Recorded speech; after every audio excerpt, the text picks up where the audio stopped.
Khadam, I watched it at the media screening on 9th of June and I watched it the next night. I watch it with my friends, and dude, the movie is awesome, man. Yeah, it's pretty awesome. The production design is immaculate and it reminds me a lot of Raw, but with more context, and that makes it all more immersive, right? Yeah, if I can compare it to other movies, it would be like The Witch in terms of the family in isolation. Yeah. And also maybe the concept of movie It Follows. I say the concept because I haven't watched It Follows. But the thing that people keep talking about It Follows is that the movie is scary because you don't see the entity, the evil entity. I disagree with that notion. I think the point is it is scary when the entity is fought throughout. In the case of Khadam, it is seen throughout. Yeah. Since the first scene. Speaking of the first scene, the star of that is also the star of the movie Polong Yes. that we watched recently too. It's a banger for her. And also apparently that's the kid that plays the bigger sister in the family, right? Her character's name in Khadam is Putih. And apparently she also starred in Furious recently, the Malaysian Furious movie. Yeah. And people say, I didn't watch the movie, people say that she's good there. So congratulations to these two actors.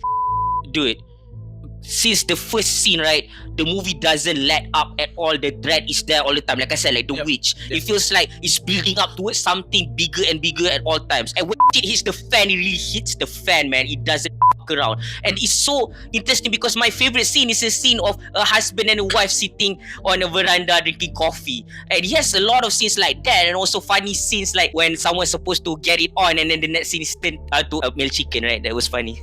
that was funny.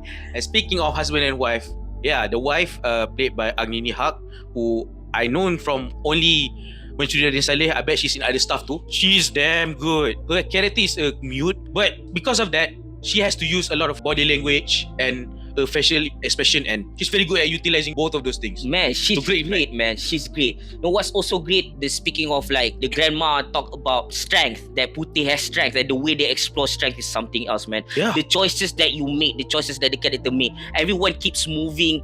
The world feels so believable. Like even though you want to hit a person in the head, the movie also hit these characters in the head as much as we want to. It all makes sense. It's all understandable why people make certain sacrifices that they make when they do make it.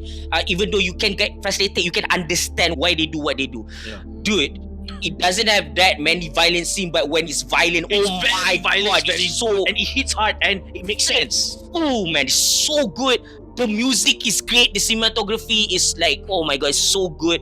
I see no flaws in this movie. I would give it a 10 out of 10, man. For me, there is still a little bit of flaw, but it's just my own personal preference in terms of like, there's still that Malaysian thing with jump scares. Although there's not a lot, but when there is, it's annoying. And there's also a little bit of problem with the sound mixing for me. But it's still a solid watch. So I would give this an 8.5 out of 10.